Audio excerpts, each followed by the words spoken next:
Assalamualaikum warahmatullahi wabarakatuh. Selamat pagi, selamat siang anak-anak ibu kelas 10 farmasi, TLM dan perawat ya. Kita masih belajar dari rumah. Kali ini materi kita sebenarnya masih berhubungan dengan keanekaragaman hayati, memang agak panjang ya. Nah, jadi hari ini kita akan bahas apa itu klasifikasi makhluk hidup ya. Pengertian dari klasifikasi makhluk hidup. Ya, klasifikasi makhluk hidup adalah pengelompokan. Jadi pengelompokan makhluk hidup ya yang mempunyai ciri dan sifat yang sama. Jadi apabila ada beberapa makhluk hidup dengan ciri dan sifat yang sama, maka itu dikelompokkan dalam satu kelompok yang sama. Jadi pengelompokannya berdasarkan ciri dan sifat makhluk hidup ya. Nah, ciri dan sifat yang sama ini dimasukkan ke dalam satu kelompok ya. Dan bila dalam persamaan ditemukan perbedaan ciri dan sifat, maka dipisahkan lagi ya ke dalam kelompok lain yang lebih kecil lagi ya, sehingga akan diperoleh kelompok-kelompok makhluk hidup dengan jenjang yang berbeda ya. Jadi gini, ada pengelompokan besar sampai yang terkecil ya. Pengelompokan besar ada beberapa ciri yang sama, sifat yang sama. Lalu nanti dikelompokkan lagi, lebih kecil lagi. Oh, mana nih? Ada lagi ciri-cirinya, sifat-sifatnya yang lebih masuk lagi, lebih sama, sampai semuanya sama gitu ya. Nah, itu. Nah, ilmu yang mempelajari tentang pengelompokan makhluk hidup ini disebut dengan taksonomi ya. Tujuan dari klasifikasi makhluk hidup ya, tujuannya adalah untuk menyederhanakan objek studi makhluk yang sangat beragam sehingga mudah untuk dipelajari. Bayangkan dalam satu dunia ini seberapa banyaknya makhluk hidup ya. Apabila tidak kita kelompokkan, maka akan sangat sekali banyak sekali ya. Maka dari itu untuk memudahkan kita untuk mempelajarinya, kita bisa melakukan klasifikasi ini ya. Jadi harus dipelajari ilmu taksonomi ini ya. Kita lihat misalnya dengan misalnya tumbuhan berbiji ya. Nah, kita pahami apa ciri-cirinya. Nah, nanti apa contohnya? Ya, seperti itu. Nanti kita nanti apa yang sama selain tumbuhan tersebut? Misalnya Gnetum genemon, atau kita apa yang di sayur asem namanya melinjo. Nah, apa yang mirip dengan melinjo? Berarti ya, nanti itu bisa dimasukkan dalam satu kelompok yang sama. Seperti itu ya, untuk memudahkan kita mempelajarinya. Nah, manfaat klasifikasi untuk penelitian lebih lanjut ya, sehingga makhluk hidup telah dikenal melalui klasifikasi dan dapat dimanfaatkan. Jadi misal gini, obat-obatan, misalnya obat kencing manis apa? Misalnya adalah kumis kucing. Oke, karena kita tahu kumis kucing ini susah didapat. Apa nih tumbuhan lain yang mirip ya, khasiatnya sama seperti itu. Nah, itu bisa ya, itu gunanya, salah satu guna dari klasifikasi untuk mempelajari agar dapat melestarikan keanekaragaman hayati di masa mendatang. Nah, kita bisa mengelompok-kelompokkan nih ya, mana hewan yang sama sifatnya ya, sehingga kita masih bisa menyelamatkan, melestarikan seperti itu. Untuk mengetahui hubungan antar organisasi yang satu dengan yang lainnya ya, kelompok satu dengan kelompok yang lainnya itu ada hubungan apa ya, apakah nanti ada masalah perkawinan sehingga timbul misalnya semangka itu tidak hanya merah sekarang ya, hanya sekarang ada semangka kuning ya, semangka lonjong, seperti itu ya. Ya, dasar klasifikasi makhluk hidup. Ada persamaan, ciri morfologi dan anatomi, ciri dari biokimianya, perbedaannya dan manfaatnya. Ya, ini menurut Linnaeus ya, atau Carolus Linnaeus ya.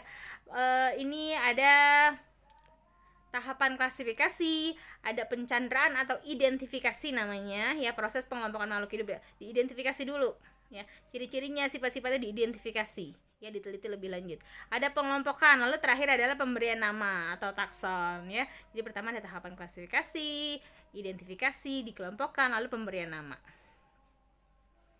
Ya, sistem klasifikasi. Seorang botani ya, ahli botani itu berarti tumbuh-tumbuhan ya, dari Swedia, namanya Carolus Linnaeus ya menemukan sistem klasifikasi tumbuhan sistem numerik, atau dalam buku dia bukunya adalah Systema Naturae ya. Oleh karena itu sistem klasifikasi makhluk hidup dapat dibedakan menjadi ya, jadi sistem klasifikasi artifisial ya, lalu ada itu menurut Aristoteles ya, sistem klasifikasi alami oleh Michael Adamson ya. Lalu ini ada kawannya, ada Jean-Baptiste de Lamarck, atau kamu sering dengar itu waktu SMP adalah Lamarck ya. Ya, lalu ada sistem klasifikasi filogeni oleh Charles Darwin dan sama Lamarck juga. Ya, perkembangan klasifikasi. Nah, ini ada takson. Takson adalah klasifikasi makhluk hidup yang dikelompokkan dalam kelompok besar hingga kelompok kecil. Nah, urutan dari kingdom ke spesies ya, itu ada tingkatan. Ya, jadi ada tingkatan pengelompokan makhluk hidup dari yang paling tinggi sampai yang paling kecil. Nah, urutannya itu dari kingdom sampai ke spesies. Nah, diurutkan berdasarkan persamaan ciri-cirinya yang paling umum. Jadi kingdom itu paling tinggi. Nah, itu persamaan cirinya dari umum. Lalu semakin ke ciri-ciri khusus itu nanti akan sampai ke spesies ya, gitu. Jadi paling tinggi adalah kingdom, paling rendah adalah spesies. Ya. Kingdom. Apa itu kingdom? Kingdom ini sampai dengan hari ini itu ada 6 ya. Ada animalia ya. Ini adalah kingdom dari semua hewan atau fauna. Yang kedua adalah kingdom plantae. Plantae ini tumbuh-tumbuhan ya. Semua tentang tumbuh-tumbuhan itu dikelompokkan di kingdom plantae. Jadi secara umum, kingdom itu secara umum ya. Lalu fungi. Kingdom fungi tahu adalah tentang jamur ya. Lalu ada protista. Protista ini dia bukan jamur, dia bukan tumbuhan, bukan hewan juga ya, dia punya ciri tersendiri. Lalu ada bakteri dibagi dua ya, Archaebacteria dan Eubacteria ya. Jadi ada semuanya ada 6 sampai dengan hari ini ada 6 kingdom ya. Nah, di bawahnya kingdom itu ada filum atau divisi ya. Oke. Ini ada film divisi, itu ada di sini ada untuk hewan, dan film terdiri dari semua hewan yang memiliki persamaan sebagai berikut ya. Kingdom tumbuhan dibagi menjadi divisi-divisi menurut ciri yang umum ya. Oke, lalu ada Homo sapiens, ini nama lain dari manusia ya, dan Kenos atau bandeng memiliki bentuk tubuh dan habitat berbeda, tapi tetap sama memiliki tulang belakang. Ini ada gir-gir, ini maksudnya apa ya? Gini. Jadi film divisi itu ada beberapa ya, contohnya ada film itu ada arthropoda ya, lalu ada annelida, protozoa, porifera, aves ya, burung-burung Pisces dan sebagainya. Ini adalah film. Nanti kita akan bahas lebih lanjut. Ya, kelas ya. Nah, dari divisi ini akan dibagi menjadi kelas-kelas yang menurut ciri-ciri masih umum.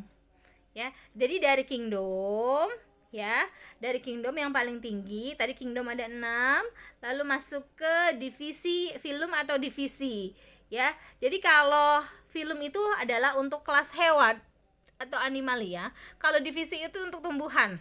Paham? Ya, kalau filum itu nama untuk hewan, kalau divisi adalah untuk tumbuhan ya. Gitu. Nih, makanya di sini hewan adalah namanya filum, kalau di sini tumbuhan adalah divisi ya, seperti itu. Nah, lalu ada yang pertama berarti gini, filum itu tadi adalah hewan, divisi adalah tumbuhan. Lalu yang ketiga adalah Homo sapiens atau manusia ya. Manusia ini Lalu selanjutnya di gir 4 ini ada arthropoda ya. Dia mirip hewan tapi filumnya beda ya. Lalu ada annelida ya. Annelida ini ada protozoa ya, porifera, moluska. Moluska tuh contohnya yang jalannya pelan, ciput ya. Nah, itu ya. Kelas. Nah, kelas ini ada banyak ya. Misalnya nih kelas amfibia ya, hewan yang hidup di dua alam. Lalu ada semua hewan dan terbentuk atas adanya perbedaan sekunder dan ciri khas filumnya. Ya, lalu ada tumbuhan berbunga atau Magnolipita, ya, itu adalah ada berkotiledon, ya, monokotil, ya, dan ada dikotil. Itu nanti dijelaskan lebih awal. Jadi yang ini tidak usah dicatat. Yang ini juga tidak dicatat, ya. Cukup kamu jelaskan nanti ada divisi filum. Filum itu tadi untuk hewan, divisi itu untuk tumbuhan, kamu catat yang itu. Lalu ada kelas, ya. Kelas itu divisi menjadi kelas-kelas menurut ciri yang masih umum. Ini yang dicatat, ya, sepanjang ini aja. Ya. Lalu selanjutnya adalah ordo atau bangsa, ya. Ordo atau bangsa ini, nah ini yang dicatat ini aja nih. Ordo membagi kelas atau subkelas dalam ciri khas yang lebih khusus lagi. Makin ke bawah makin kecil, ya. Contoh dari ordo misalnya ordo karnivora, insektivora, ya. Insektivora berarti apa? Pemakan serangga, ya. Terus ada primata, rodentia. Primata itu sejenis kera, ya. Oke. Ada famili atau suku selanjutnya, ya. Dari ordo ke famili anggotanya makin memiliki ciri yang khusus. Pokoknya makin ke bawah ciri khususnya makin kelihatan, ya. Yang sama perbedaan cirinya semakin kecil, ya. Contohnya ada ordo Solanes, Solanales, ya, dibagi lagi menjadi familinya ada Solonaceae, ya, seperti itu. Genus. Nah, selanjutnya adalah genus atau bahasa Indonesianya adalah marga. Nah, famili dibagi lagi menjadi genus-genus lagi, ya. Tomat dan terong terlihat berbeda tapi dimasukkan dalam satu genus yang sama. Tuh, terong dan tomat, ya. Dia terlihat berbeda tapi ternyata dalam genus yang sama, yaitu Solanum. Nama depannya sama-sama Solanum. Ya, kalau tomat Solanum tuberosum, ya. Lalu yang terakhir adalah spesies, ya, tingkat paling bawah yang cirinya semakin dekat, ya, dari kingdom, cirinya sangat umum. Lalu ke spesies yang paling bawah itu adalah cirinya yang paling sama, ya. Nama latin spesies nih, contoh yang kemarin, ya, ada dua, ya. Solanum lycopersicum, ya.